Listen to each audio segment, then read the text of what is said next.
Tanu fatu Samoa na tunu pele ne fu taimi la fiafi le lei fiafi manuia o fai na mai le tua mo tatu mo mai ate ia tatu te ngaru ai foi mata to fe o for ia lo fai ia mo tatu fitu fai foi le fionga pa ia le tua ne fu ia fiafi le lei ia fata lo fatu ia ona le tua mo ia la tu fortua le ngata ilea ia o woma pa anga ta lofa foi na yo tatu tu asina sina o lofa pena no fai pea le fai vole le talo ma tu ina tu tama fa na o samo umalava ile ngata fo le nei media ya eso se media lava ilungo e lo ngalu e ai e tama fa na o samo ta lofa foi ina i matua ana ya inga fo asa si mai ya tunu mau ma samo ma ni sio tunu le langi tafa mai nei New Zealand ia matu te fatalo fatu nei taimi le fiafi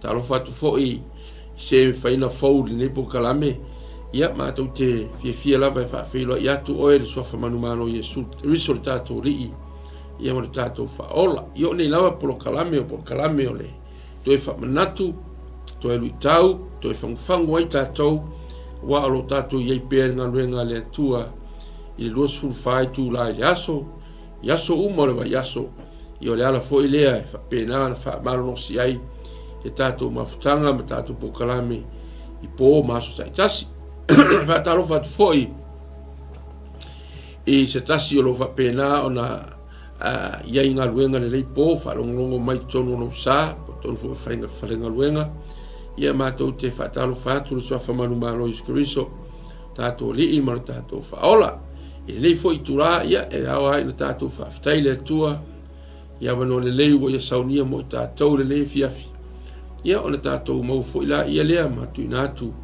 ile tua le na upu tatu te fa so fa ta sai e la te ina tatu te talo ia matalia ai foi se fa mano si mo tatu lo mato tamane langi fa ftaile i lo lofa mo lo wanga le lei i mato fa vole to mo ne vano le lei ile nava yaso ia se yo me nei taimi le aso vi ia lava oe fa ftaita mai lo fa maoni lo sili ese e le liu oe o ana nafio le soe o le fa vau fa ftaita mai la upu le faino no tia le foi leo le mato fina lava ma mato tu la i le tua ma fa lo pe la upu e ui lava ina ngai taimi mato te fa lo pe ai ia e mato te fa manatu pe la upu o la upu na fai ai mea uma o la upu foi te fa mamaina ai mato uma o la upu foi te fa masino ina ai mea uma o la upu fa tu mawina ai mea uma lapa o mato fa tai lea o no Yesu le lei o ia lava lea na fio mai le langi ma to e fio atu foi le langi o la sauni to e fio mai o ia lava lea ala ai no mato muri mau ma mato tu mtangi olo le li ie a wale farau te leina o lona malo ia ma o ia fo i o le tupu o le malo le mato tatalo le fiafi lau faaunga le tu ofti ai mato umalava le ngata o le tu fainatu ia al faafonga fo i o lo tunuu ia ma satasi fo i la sauni italiaina la upu i le nganga maulalo le nei po o le mato tatalo lea ia fo i le tua ala ata le tua le Global Kingdom TV lo auna fatonu ia mai mo fretua preta ia mo faiona bawale nei au langa le tua le fatua ia awale fa lau te leino tala le leo lo malo tamai ma oi lava le tupu o le matu talo fo i mea uma lava ia te oi e tu mau pea le fa tau va i o matu tamata ono Yesu le lei amen amen ia ta boa a fai ua e fatua e to e mau mai ma e mau mai nei taimi ia to fa talo fatu lo tatu iai le tau le malulu ia o lo la patai pe lava ia nai fo mai ia ma nisi fo yo au ona le tua ia o lava ino tatu malu pui puia mai le fui vai taimi tau na malulu ia te ofo taimi o sama ia ona pule foi le tama lo matua ia yang staivi e mo nei taimi ia e au ai na tatu tau sia fo il malulu ia pesi fo fulu ia e au ai no tatou marupui ai tatou iso se mea tatou te iai ia ile nei fo ilai tu aso ma nei po ia o lo ia le tatou au tu to fo i o le fiafi ia o tasi lea o le tūlanga wha le mesia po le anta wha le mesia i le wherenga tuai ia e ua o lo ia i le taimi lea o ia o se profeta as a prophet in the Old Testament, Messiah as a prophet. O ia o le mesia ai o ia o se profeta i le whaatususanga fo i lea i le taimi o le whenga tuai. O ia o se profeta. O le hi inga ma le whaafitai le atua o ala na upu e fau lava ia so uma. Whaafitai fo i le atua i la na upu me whai o na tātou whaasoa i le aso ma le aso i lea taimi ma lea taimi ina ia tātou roa o roa soi fua pea o ia. O ia o le ano o le atua o le asau ni to e fio mai. Le whenga tuai le tele ma le tele o ata o le Mesia o Iesu Keriso. Ia e whaafitai ua whapena o na tātou wa ai ua uma na whaataunuina e ala le whenga fau o lo mo le mauma iai. Ia le ata wha le Mesia o le tātou ali o Iesu. Ia e pea no whai atu i nisi aso ma nisi taimi ia ua pasi lau whaitau. Ia o onga fo ia o na le atua whai a onga tuspa ia. Ia e o le tātou mafutanga ia ma le tātou CKA Ministry au ki lani nei. Nā na toi wha manatu ma toi wha eloa. Ke longo wangalo. Ia wa seasa fo i tātou toi wha longo pea. Ia wanga fo i lani nei taimi. E tātou te toi wa ai ma tātou loa. E le ai o Iesu e o mea uma. O ia o le tupu e wha vau. Le tio fo i o le suafa i le tu se Isaia. Fa mai o ia o le tamā o le wha vau. E rei fo ise me ngata mai ai lona malo. E wha vau lona malo. Me fo ele wha aftai ai. I lo tātou atua o Iesu Keriso. O ia lava lea na i langi. Sa i le tamā na fio mai lalo nei ma represent le malo le atua. Ia ma o ia fo o le tupu o le malo.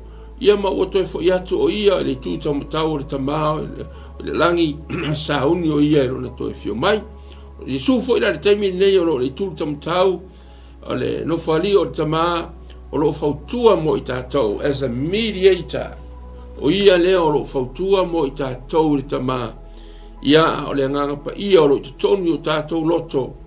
O le ia lea o lo whapena o na fautua ia i tātou i tātou loto i temi malava. Whaelo mai ia te i tātou upu la fionga pa ia lea tua pe whaelo mai i tātou ia su ma le tama. Ngā luenga lea nganga pa ia i le niwa i taimi o tātou iai. Tua fo ina awina mai fo ile nganga pa ia fa mai tala Iesu e au no o alu atu o te fo ia tu ile langi me o ia le tama ia e awina mai se tasi po le tasi ve sosoani o ia le nganga pa ia na te fa awina ma no fotu mau tu tonu ia te tatou fa fta ia la fio pa ia le atua o lo ola ma o mori mau pe le fio pa ia le atua. Fiong pa ia le atua o le tasi leo whaalinga sili le atua. This is a very powerful living prophecy of God, revelations of God to human. Ile olanga lingei o tātou iai, o le olanga whale tangata soifua, o le tuspa ia po le upu o le atua, o le whaailonga po le whaalinga mautu lea, mausali, male vaia, o lo fa matala mai ai mea uma o lo iai. Le nei lo langi o lo tātou iai, male langi o lo iai o tātou di whaola Iesu. So whaftai tele ai le atua ila na upu, whaftai fwina i o tātou mātua, nei tātou tua a, na lātou whaaliliwina le tuspa ia ma tātou whaitawina i le tātou lavanga ngana. Ia, whaaliliwina fwina inisi au na le atua, inisi fwina ngana, ia faliwina mai le tusi e pelu sa waila ia le tusi fa eleni se yo mai isi tusi ale ngana ia o le o mai le vai taimi fa fetai le tua wa fai ona faliwina le tusi pa ia ngana ese uma o tumu ai le lang e foi la ne fa fetai ai o le tato bukala me na va yaso sa tato tara no ina foi ia le Iesu lea a whaahali mai ai fo i le tua a pena tātou loa o ia lava lea o le na whaia Israelu le ngata whaatonu le tua mose ni whaia le ngata apa mea ma ia whaatau lungo se la au ina ia tilo iai telo tangata ia malato i loa ina ia ola i latou pe au tia i latou ele ngata me foi la lea ele whapea la o le o le ngata le kau lungo le la au le whaile atua o Iesu na ai o le ata le na o lea o Iesu lungo o le sa tauro e whaamamaina ai tātou umalava e foi la lea ia tātou loa o Iesu o le mafuaanga o mea uma a walava ni o tātou whapea o le ai o tātou lava le ai o Iesu o ia lava lea e tātou te o ele ngata o mea uma o ia au ai o ia foi na te pūlea nei mea uma lava ia is the source of everything aftai foi la ia tātou tala no foi la nava yaso ina o tātou wava ai ma tātou tilo i le inga lea na mai o ia tasi o Mesia o ia o se tasi o lea o le fetu o se fetu o ta vita lea na fai mai ai te malo foi leo para amoa wa mai na o iloa i lana fata oto fai mai na ia iloa atu le fetu lea ia e mamao lava mai ia il taimi i fai loa ina ai ia ma fai loa ina ai le rolangi i whenga fōula lena tātou loa foi le nawa yaso na wa aia ma sa ili foi la o makoi ia malatou o mai malatou wawa ai ia malatou whamaonia o le sa taulo lava leo le li whaola e le o whaapea na o Iesu o le star pol fetu ai o le ata lea o lea o le fetu wa aia fetu o lo su ea le rolangi o le fetu lea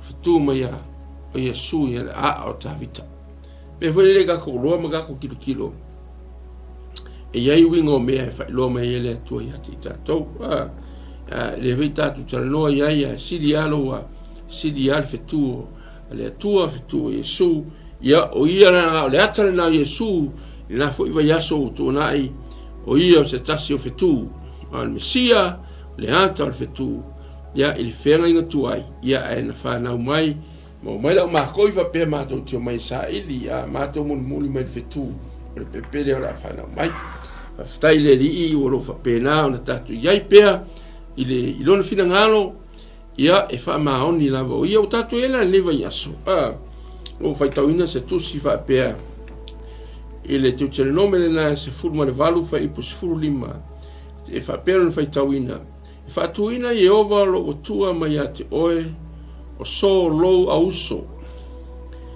se perfetta mo oe e pe o nei tau te fa longo ia te ia e tu sama mea o malava na e manao iai ia Jehova lo o tua i horepa le aso le whaapotpotonga. Whapea mai, aua, nei au toi whalongo atu i le siu fufonga o Jehova lo watua. Pē toi vai atu le nā awhitele, nei au woti. Whitarai mai leo Jehova ia te au, ua le lei, a lātou na lātou whai mai ai. O te whaatuina mo i lātou, so lātou uso, se perfetta, peo oe, o te tuina atu fo ia upu, i lona utu, e whai atu foi o ia te i lātou i mea umalava, o te whai atu ai ia te ia. Le tangata foi e le whalongo ia upu, e whai atu ai, e ia i lo ingoa, o au nei, o te tau i atu ia te ia. Tātou tilo le i le ata le ua mai ma tātou vavahi. O Mose, se tasi lea na vea o le profeta mua lea na vea le atua, e wisa ngai ma le atua le taimi whetalai mai ei le atua ia Israelu. Le wingo le tala e wisa ngai ma le atua e le whapeo ua fio mai le atua, wisa ngai le ia pio le tātou wisa ngai le iei.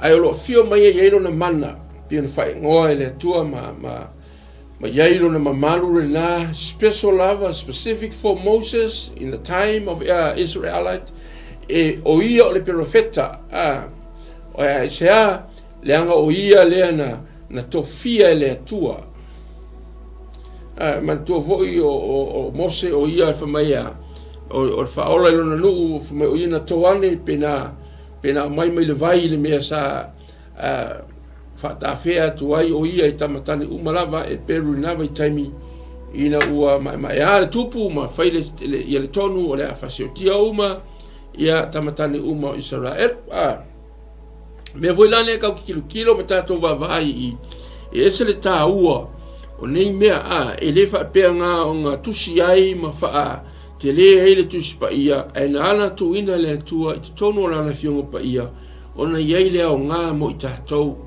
iei lea o ngā i le taimi na tutupu mai ai se ia o le tātou vai ngā taimi le nei taimi ka kuku whasiri foi la isi taimi i nei taimi pe e se au wale mwhai ai o le tātou whawhisa ngai ma le atua ma tātou tara noa mai le atua i le whaasanga mai te pe tātou te whawhia ngai ma whawhonga o le atua i lona tara noa mai tātou tara noa atu pe o le taimi o le atua ia mose ia o le tātou tiro le ma tātou wa ai e iei le anta o lo tau wali mai i le atua le anga o mose na tofia e le atua ke makau le fo i oe e ola i fo i a mose ele inkalesi mose i ngei mea ma wala o inga ai o ia le atua au ni ele na ola i fo tama ia na ola i fo tonu o i o le atali o le tupu e au noa ma se ai ina ua tausi ma tausi ai e le finge e pero le po lona ia tina le na to e tausi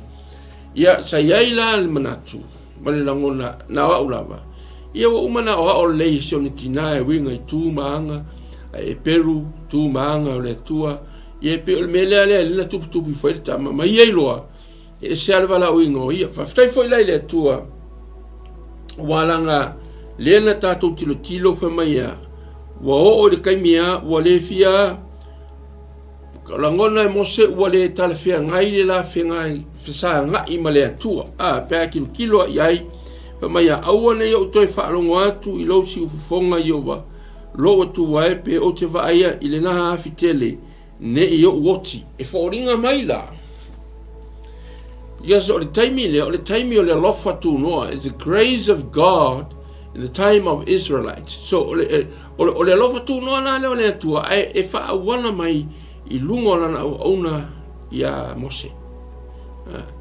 Me voile le pele ngo fa yaku o Mose o le profeta lea o le roi profeta lea le fenga tuai na tofi ele atua e la te fa sa ngai i fitarai mai le atua me na oi pe o tatu tara no ma tatu fa longo le upo le atua o le profeta o le o ia le na te whaalongo whetalai mai le antua i le me whina ngalo iai ia ona ia tu ina sa o lea o le upo le atua o lo whape nā ona o mai le au auna po le profeta e tu ina atu le nu e tau ina atu fo i la e le profeta me o lo mana o ele tangata o le ngu i le atua pa o ia le o whaima pe o ia le o whaima mediator e tino le nei o ia le ua o pe o ia le te tilo ngila mai vava ai i le tūlanga whaatai mai o Mose as a prophet in the time of Israelite o ia o le ata tonua lea o Yesu ai kilo fo ila ia i upunga ma maungai ma whaaturunga ngai la rofa mai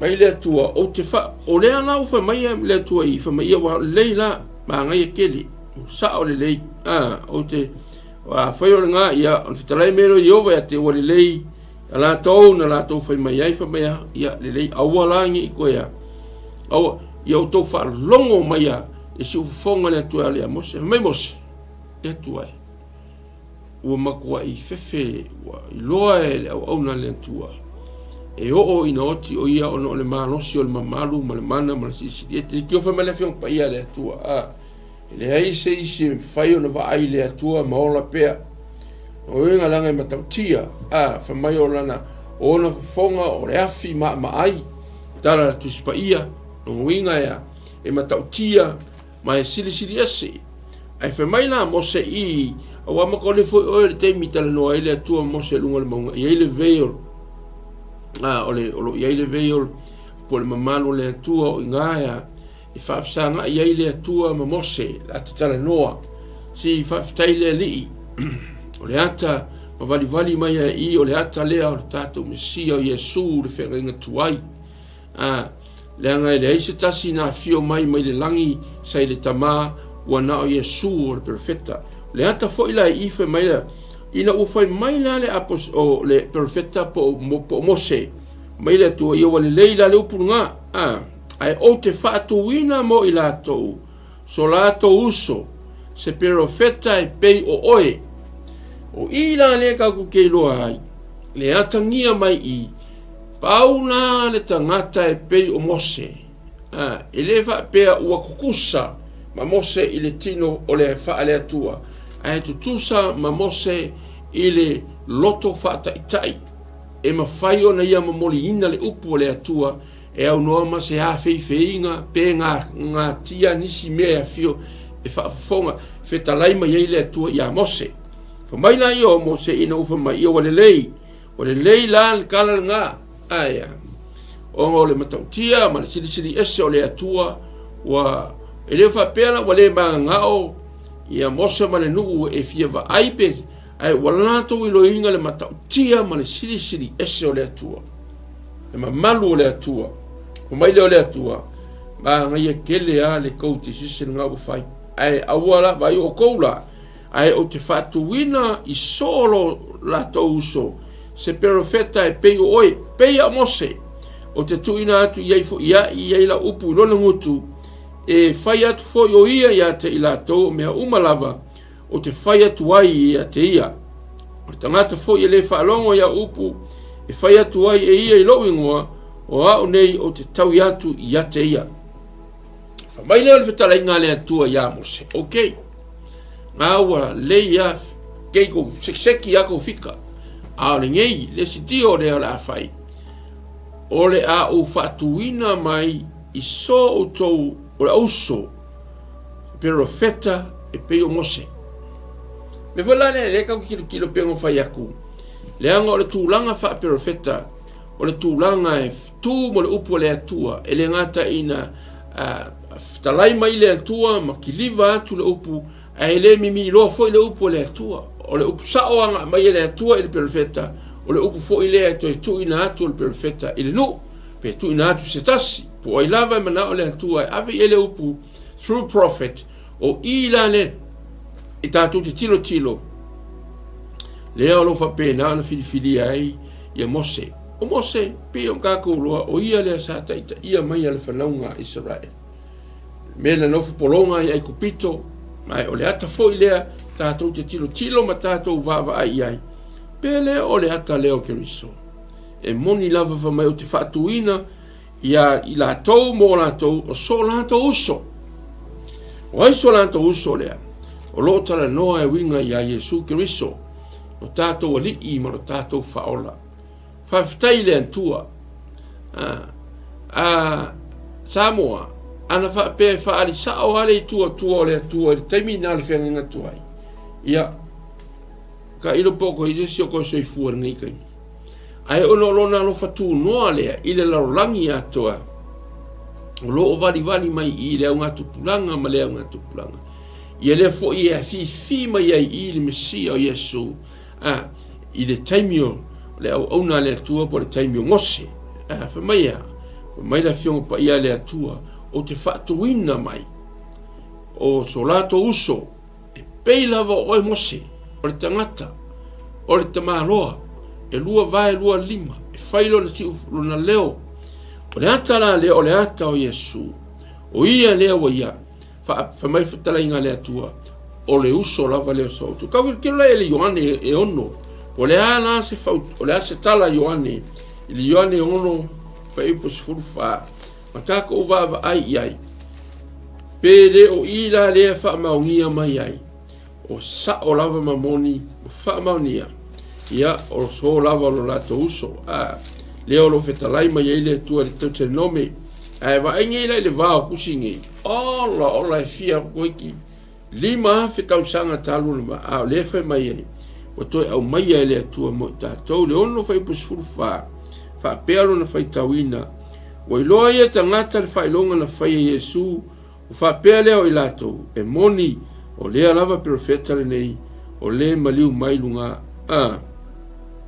e se ba ngai fo le me sa va vai fo la yo o le o lo mai ka ngaka ngi ia le tu langa fa perfecta mala malama le ia utaya ia le taimi o fenga fo ia i le taimi o fenga tuai le peru o lo malama le ni tanga e winga ile soifuanga fa perfecta fa mai la to e monila inga o faia la fa mai fa poto tu mo atos furma le lua to inga areto ka rite lima o me ina to ina ai o loa ia tangata fa longa na faia Yesu fa pela to e moni o le lava le perfecta nei o le maliu mai le lalolangi gaudi fa le va venga le faia le tu ele ngata uma tanga to ye areto fa tai to fi le so ia ma tu fo na so ta o mena le ma il mele le ngaka inga ma o onga tangata malava il fa poco ma koi ainga ne yaini me ma ai onga o le fo ila wa ile ngata e lima karite lima o me ia to ina ai wa ilo tangata le fa long e lona ia sa mo na tu pele ile je tasi mo fa ni fa longa se iwa na ngā lava Israel. Mwhainga whaio kako filosofia whale mawhau e winga i wawenga nei ma tātou velo aso i ai ma whaawinga i se whaawinga whale anganga. Ai ole mele na tupu Samoa e le whale anganga e whale tino. E le ai aku kangaka i le aso le ai aku ngā o le spirit mele ai le inga ai aku o le areto. Ai aku o ka rite. Ai aku o ia. Wawenga na whai Yesu. E ki ua kako whaale anga kako put in a spiritual point of view le mele le ai e wha le tino o lai ai o mo meo o saito o mo meo o karito lai ai e lima o mea ia na tutoi malako wa ai o ato te furu mai lua i toi ainga o areto whalawa e lima ia ma rato ai mai wala i sa mo la tino pele e ia le hata o mea ile whenga tuai aina mai e ile whenga fau e toi wha tilo i tātou ma tātou roa lei e le o mea o le shadows o le whenga tuai ai wakako uloi u whaatino Yesu in mea lea ai le whanaunga Israelu le mana i le vau si e sel makau ki o le mea nga whana i le atua na alausua ia la tu ai le manai ia me o salu ia por koe la mai le tu ai fanga le tu no e o foi la i o le fa wa fa mai la le kala kanga sole e pe a sole profeta ia le tanga karingi but even for i le taimi o Yesu no fa la mai Yesu fulfill ne a ko o lo tu vesili lava tangata e leo se atua e lako ke mai tawina o anga umaia me o perfeta o le mo perfeta e nate tua ia ile upo le atua e le malue lue e le fe alo fai e tua pe vai a kua wakule e tua e kua le upo le ali ona asia le anga o kako foi o kangaka fa perfetanga e foi lele ia kako loe e aongi o kako mangaku foi lele fatau vai a kako o kako o isikanga mai ele tua ia upu fa perfetanga ia kako ku fo ia ile na foi me alofa le anga o lo tato fa na o fa totua me la kako lo i wala to ai mo wala to ma ona o mali lio la to loto le la fa longo le tala fa mai o so ala profeta vai le vai fai longa na faia o so ala o le profeta why this is perfect le ama paulo le tangata fe sa nga imale atua pe ona tatu mai le tala ya Mose o ia le feta lai mai le atua ile me fina ngalo ai o ia e tau ina atu le nu pe tau ina atu ile tangata mo le tangata o ia le tu matangi olo o le to ali ile o le tupu e feta lai mai le tupu o ngaka ua kule o le mea moni the word kilo foi lai i le tele o onga Yesu le whenga fo e always lava fai mai Iesu o le mele no sau e fai le mele fina ngalo e lo tama o ke sau e fai. Not my will, but my Father's will. That's why I'm sent on earth, to do my Father's will. I give you the word. I command you with the word of God, with the Father's. Ngala o mea umale ka ku kilo ye. Pe o le tatu ye le lepi afi foi. Lo tatu va ai me ka o le perfetta sa nga i male atua. Pe la no fa ya Paulo le perfetta sa nga i male atua face to face. Ai o le ata foi leo Yesu. Fio mai lava Yesu le me le fa ku o le tama. Fio mai o ia. Ma le taimi sa papatiso ai Yesu. Mai na fio mai ai le tama ia fa mai o watali pele na Ioane ia e fa longo ia te ia.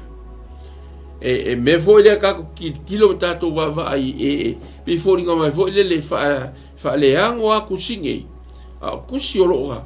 E koe fa manatu mai ia te tato. Lo tato wali o Yesu lo tato faola. Ke ilo le menga le misi la langi le kaimingi. O le perfetta le mai anga mua o Yesu lo na suafa. E tele fe o perfetanga Yesu ale atua le whenga tuai. Lea ka ki kilo e umanga koe tino mai e ko kele o le au sainkisi ma le au su e le langi. Lea nga kuri paule o le mea e mwhainga o e amai e mea e le io e ei se iloa mai o ka koule nga whanga uruma mai o mea o le whenga kuai. Ai o leo lo la ko woma sa ili mai kongo tuspa. Ia magal for tuspa ia le ka ke handlinga sa moana tunu pele. Ia elenga le ongo. Lo no le ia nei ia. Se tu si fa pena na tu fa sia. A toai malenga nga pa ia le atua. Ia wa tu fa sia e le autu stala e fast fulu. Wala to yoe malato te tonu ai o kero o afa nge ile vai le silesi. Bio kalale. Au ina ita to ile tuspa ia. Ai e o mai e kusa le leia la tau point of view le anga o le anganga pa ia o lo fa pena so tai ai la tau ne tu single tu spa ia mai nai la whenga tua i o mai whenga fo le au fai mai le vaenga ia so le so al perfecta e vai foi menga fai e mose il whenga inga kuai mai kilo ale ma e va ai ele i kele e se piko talai mai le tua ia Mose ka waku ia Farao talai mai le tua ia Mose ka waku Mose ia Israel ta watu ilo na au ainga ta watu ile nu ta watu ia Farao le meo le akupu ona elo lea o ka ko ka ngaka tu matangi olo o ka ko fo ilo ia ile le mea lofa le perfetanga le tua mo tato ia awani o tato fe alo fa iai il taimi le upu le lii e o mai a te tātou tu ina atu ma tu whaina atu. Nge vai kaimi, wa kere ngā whirika, wa kau mawhai kākou, e tele o tangata, me saka ki siano fo, whakangofi e mi milo e sere upo le atua, e mi milo e fua i le mea lai ma ngā o iai, ai wale whai le upo le atua ma le ame o tonu, e tu sa watu a e peo na whina le atua, e tu sa watu i le nu o Israel. Me voi la le kaku whaftai le alii, ia, ono ana o onga mai la fionga pa ia le atua ai tu si lava le Ioane ile fitu na fa e pu fast food ki o fai tawina mo tanto fa mai e to atele le moto tangata o fa longo le upu no fa pe mai ai le moni o le lava le perfecta ke lo e o le o Yesu e le ka o fa Yesu na taito e o pila o kako e ke ngā lue i se mea inga ia maua i se taito o Yesu o ia e honga taito na pauana le ngā luenga ma mea o le anga aro kako o li o Yesu sa saufa atino na taito saufa atino le fina ngalo le tama na faia le fina ngalo le tama wa vai le ko kero ka ala nga faile nga manga faile taito inga ia manga overall pe overthrown ai lesi o Yesu o umanga sau o ia honga me uma ai nga sau fa i loa manga lue ai se fa kilo ai ka ko mo ka ngaka le langi uma i le mea le nga sau mai ia mai tama le lang O me foi na le vai kanga. Ele ve kwa Yesu, ei ku ke loa o le atua fai ngo fai va venga. Ni ai. Ang sawa Yesu ngai fa mai a la ngor kele o kalinga Yesu fa mai. Ele me fai ngo o fai nga wenga lo ke fai pe au no malo tama. Without the helping of our Father, my Father enthroned, I can't do anything. Ele fa pena wale me fai lango Yesu. Ei o Yesu le atua o le vanga le fai. Lango Yesu le tino. O lo fai lo mai foi a kako. O tuse tangata e ola ki misiano e ele la va lata mane tuartama e ka kaunga vea matangata ola usustai. Maava i lona tama. E nga lea linka ku vai fa mai al tastot pa ia. Ele ese lato. Ese onore taunga male malato a manifestini o le mana ya te lato ai kasi ale atua. O le atua lava. Tama. O le alo malenga pa ia. Le foi la ufai mai e foi mai. O toi aso, le aso tele to sambinga o tula e su malanga o fa pe mai. A fai fia inu se tasi na sawia ia te au inu. O se fa to tua ia te au. Fa pe no fai mai o le tusi. E tafe mai o vai tafe mai te tonu ia te ia. O le vai ola. O fetale atu o ia. Le na upu le nganga e maua i lato o fa to tua ia te ia. Wa ona po ia ni maua ai le nganga pa ia. Ai le nganga pa ia. Wa ele i o Yesu i lona mamalu. Wa ai sa mo le atu nu pele. Kasi ale fa longo le nu fa mai sole. Ele fa apea ni kalas tangata. This saying, these words is there's only a prophet. Na, wanga profeta. Manolato leiloa. This is the master. Na, o le master le o profeta, malava o profeta. Sidia ku ya mose. Ai o le ata e vali mai langa e manga o le atua. Ma fina ngalo foi le atua. E fa o ngai ka ua o ka ngaka o le upu. Ta ngata fa profetanga o ka ua. O lo iai fi au fa perfetanga le atua yang i ka ua. E wale a wangi e fa tamala i lo soifua mo lo kako wolanga. Hau foi o tato wola au auna i le atua. We are prophetic people. O ka ko o ka ngaka o le folofulanga o ka ngaka o perfetanga. Nga perfeta antu se tasi i ate oe lo soifua. I aso la o e talavou. Ma e kere i loa e ke i wa yeisi aso uafu. Tino ele atua ma fai lo ele atua le mele ma koe manatu. E ele fe au fa perfetanga al fai mai el kangaka e kia. O mankua. Ta iei futi tasi o fine. Tasi foi o fine, tasi foi kalesia. Io le perfecta mai foi kia ule la fine lei foi mai you know. Ba me lo sao you became pastors of the church. Eu vou ficar aí, vou ler o fulfio le tua. Esse tá se tama, I know. Se tau ainga foi so to rua malanga mai kuila. Pato no fo mal to ina le ua manu malo fe au manu malo lo mai la mai. Ya na sauto i ka fau. Pato ta fau ai la ia le. O male me ai tua la to inga. Ya fe mele na tala. Alima tamua o lua matu masauto lua ke lo lua le fawa wina le fua ole avea ma fai fi awale ainga we just look at each other, we chatting, we laughing, ia is kempio fe se kalamali ko inga. To me ele serious ko inga lango la ko nga moi malai o lai la ke va ai mala ko kilo e yai ia le meolo finangalo le tua fa ngai kangakari pe foi la le pe foi la ngai e lo oi lava se perfetta le le o kama foi ngai kala o porque o mai perfetta pia e che si la fiere le ia o na le tua io lo o nga rue ai lalo to vine tangato le tua e va tu fe au fa perfettanga ia ti oi mai che lo ingo foi o tupu va venga inga foi au na ma to vine o nga rue ai ai fa ftaila le foi mai su mai e to tello le moko kangaka ngala to fa longo ai fa kanga le foi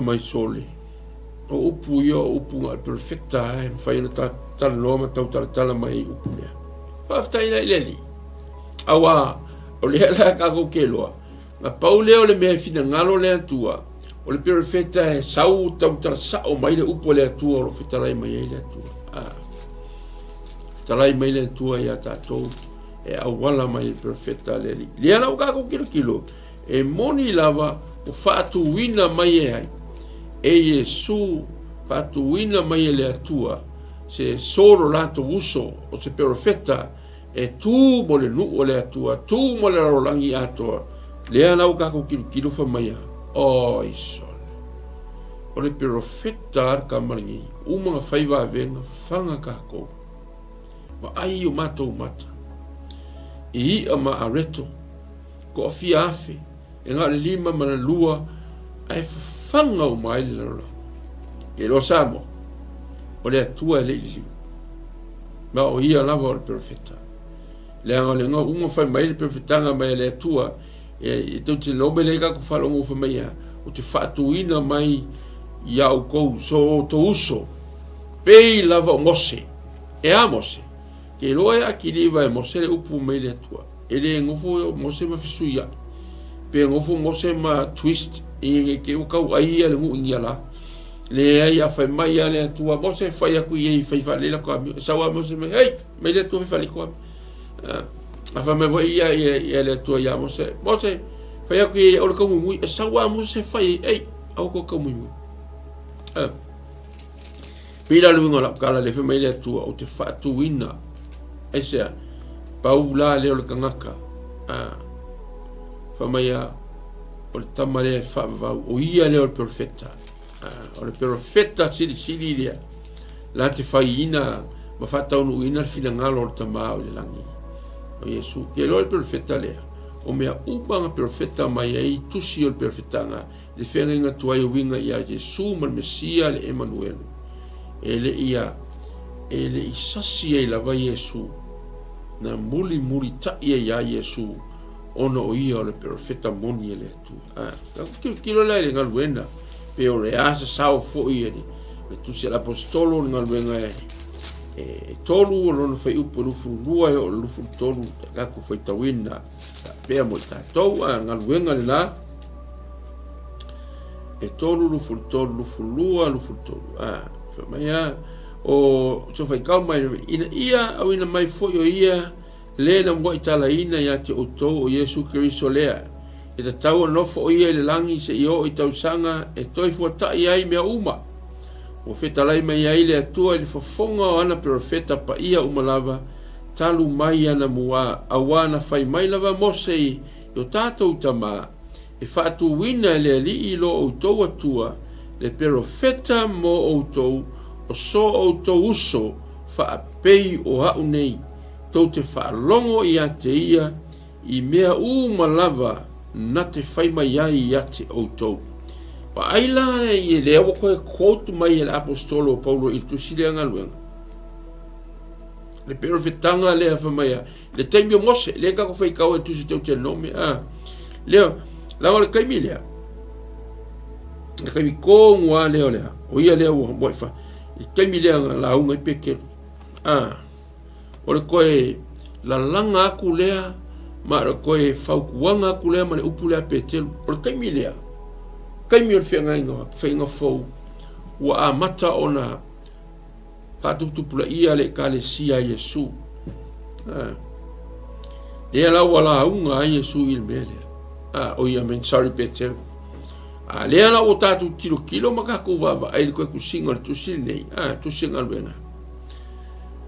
Le waka ko vava ai mata to iloa ele se lava na fionga pa ia le atu ai te le fa mai e moli mau fa mai petelu ko so mai e petelu a petu sia foi la e tu sia le ona le tua el apostolo fa mai ina ia au o le la vaso e ta tau na no fo ia i le langi se ia o i tau sanga e toi fu ta ia i mea umalava o feta lai mai ai le atua i fofonga o ana profeta pa ia o malava.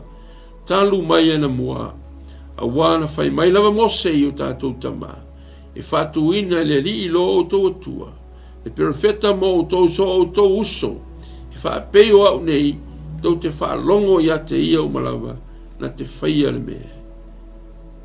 E whaia tu ai, whai mai ai a te auto. Ai sa moa, e atunu pele. Pele o mātou roto. Ke loa. E le i whātaunu wina la le whola lea. O lo iai pea Iesu. E le tūtam tau le tamā. O lo sauni o ia e fio mai ai. Alleluia. Me hoi lea. I tātou loa ma tātou vāva ai. A whai ua fio whaalua mai Iesu. I karu kaimi lea ngā fio atuai le langi. E se mai le teimi o mua na whanau mai as a baby. Ia, le rola po whea o larva I kaimi ngā fio whaalua mai. A o lea mau I wha mai a mawai. Mai la vai whea inga tuai koe quote mai I. E la apostolo e ale le saunoanga pe teru malanga la unga I le asoa. Wha mai a, e se whakarikali a. O loo nofo o ia I le langi se ia o I tausanga e toi fua tai mai ai mea umalava.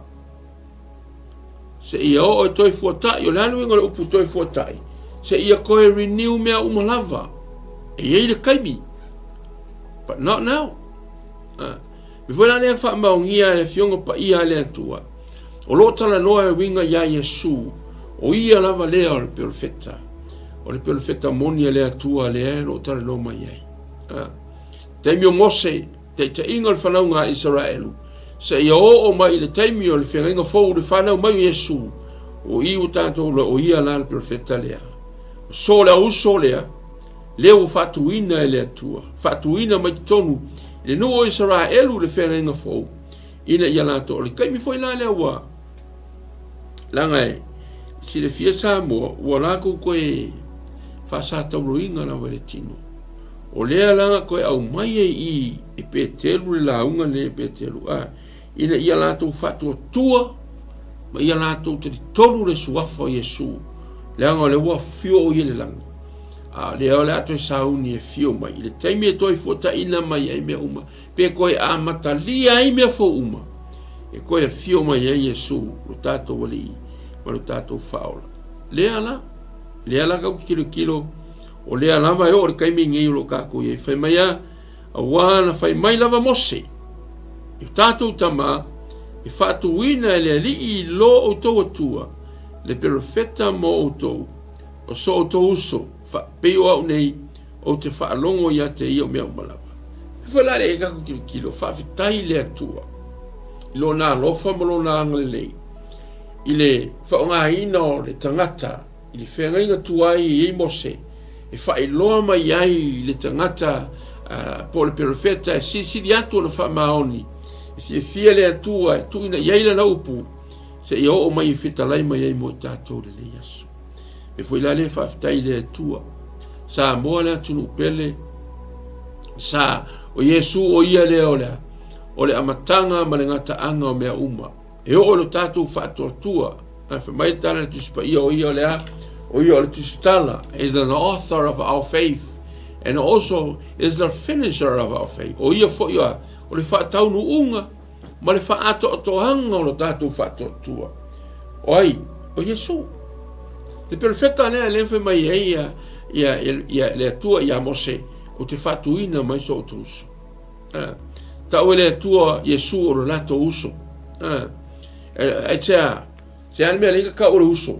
Langai, o lo o tarai le atua li so tanga whare tangata. The brotherly love, the bloodline, o le ato le toto le tangata o lo so tai malesi I le uso I le toto fa le ainga I le toto fa le uso le toto fa tu fine o lo fa pena ona fio mai Iesu o ia le me ne ka ko ngei Cristiano o le tino Keriso anga watasi ai ka ko umalava Cristiano e tali tonu mo fa mo fa to I le tua ona o Iesu Keriso o ni ngano al mele ona o Iesu Keriso. Yang wa claim fu ka ko le mea. Wale Iesu au ka ko onga. Wale o Iesu au ia onga. Wale o Iesu o ha onga. Pai, ele mingi ka ko me o ye. It's all belong to God, belong to Jesus. Pero Iesu fu langa sau fail fa kai ka inga le. Inga ia tanto yai fa tasi in the same boat. from the beginning of the world. Mai le makanga le faunga le rolangi se yo malingi kaimi o loko walala mo o yai. Ia whape ngā na tasi tātou le whina ngalo le atua. Sa moa, ese le matango fio le tuspaia. Nei so kaimi ke whaikau ai mai. Haru i te tonu te whaitau ai kelo, ese le loloto. Le anga o i le whamai e iei le tōtanga le uso. Bele le ne whanau mai le atua whamai au. Wa ala na whanau mai ei le atua i le tino. Ina ia whaatasi tātou mai ia ini tātou loa lona whina ngalo. O le ala lea na whio mai ei o iei le laurangine. Whio mai ia. Whio mai la i whailoa mai tātou le ala. Whailoa mai a te i tātou le whina ngalo le atua. Au wā o ia lava lea. E hau mea uma na ia whaia mea uma. Ba ia perfecta. Ona o le ata lea o Yesu mai le whenga tuai. O toi au mai ai i le whenga fau. O le ata wha perfecta ngā.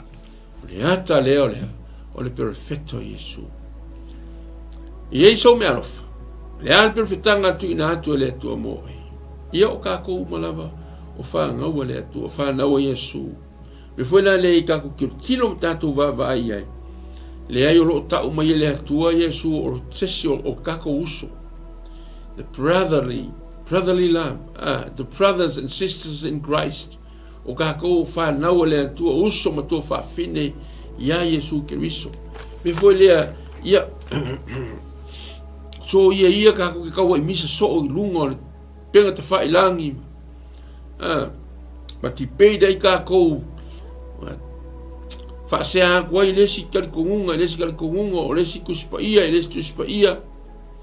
O pe ua fere le keriso le tātou te au makako uroa.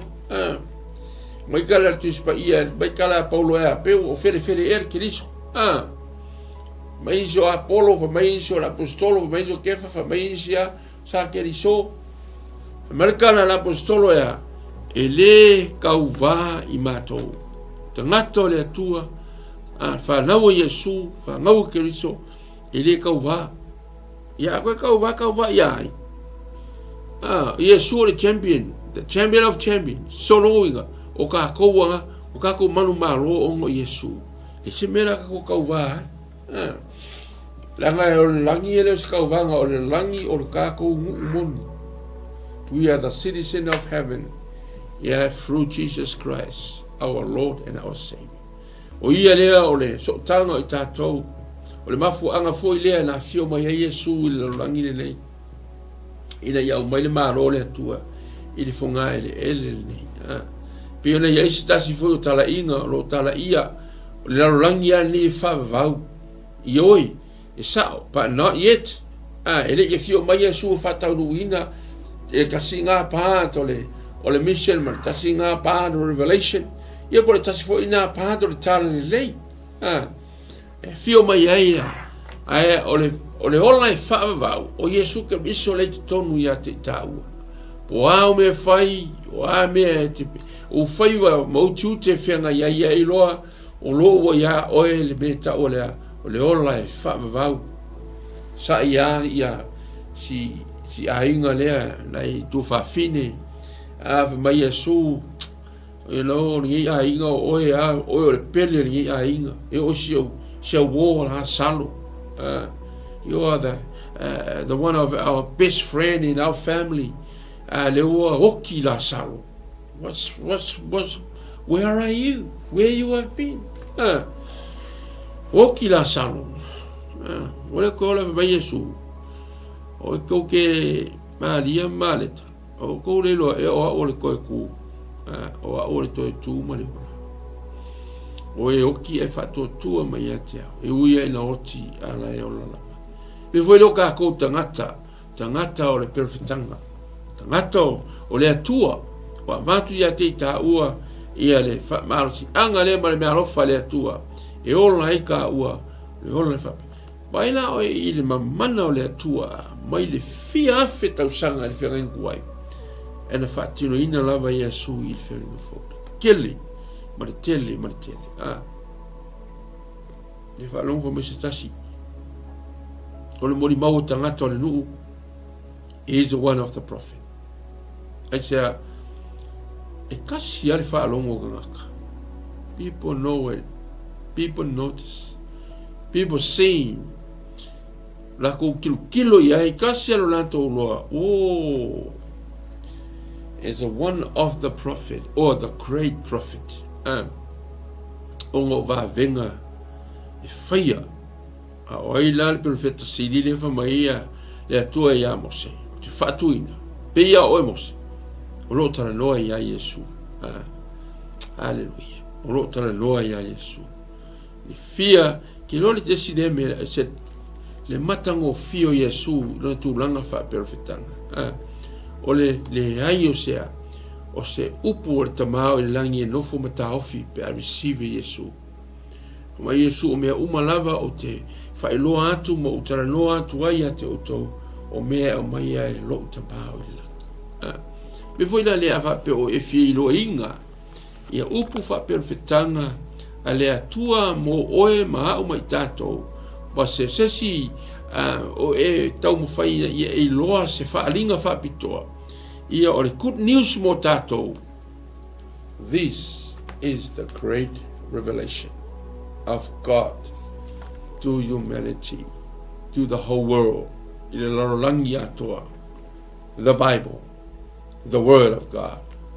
E le ai lama se isi whaalinga sili atua le atua boi tātou. Mana o le fionga pa ia le atua. Me wera le kau ki whaafitai e le atua. Whaafitai a Yesu. E iailo na tūlanga. Tūlanga whaalmisia o ia fo i o profeta. E le anga le whemaita maaranga e whai e ia mea o te whai atu ai. Mai o te fia fo ia te ia. Ona o ia o le pele. Ale tamao i le langi. Ke loe a e whaia le mea whingalo e le atua. Yeah, we are the best. We are the children of God. E kako le whaia lo na whingalo. No mo inga o loa. Ro kako whalonga ka pēa ia. Ke upu le atua mo i tātou. Whamairi kala whtarainga le atua ia Mose. Mose, ia ngā lawa seki la o koun mea ngā sao. Nanga ele whainga wharakaraka mai o kou maka ko face to face. Nanga ko ki whioki ai, talbelea, te whatuina, se tasi o to uso, pei lava Mose. E se ai mea whaku sai pe o Mose. He's a human being. O ia o te tangata atoa. E whai ona a ao, e whai ona whafonga. Hallelujah. E whai ona ao, o le tangata ina ia wa ai o mai ka ngaka malato ese kulanga ese ale tulanga o le atua tulanga fa perfetanga le atua po Yesu i tato fianga fo e ki o fu marikala e no o la to ia i se sore Filipi i ngā malato i Galileia si le tua Yesu i lona o so o lea se tala tangata o ia e whamai le tala tangata o ia lana so o ia Yesu Yesu mako ke whalongo aku te o loo kala ngoa whamai se tasi o lau profeta oe o Jeremia o Ioane o Elia leanga profeta o tangata o le atua o tangata wa aia le atua o tangata la tu te whaia le finangalo le atua e whamai le kala e whtarainga Yesu i lana so o koula lea ko ke muri mai atia Yesu umalava o filfilia o kou ke muri o la esa koukala o aia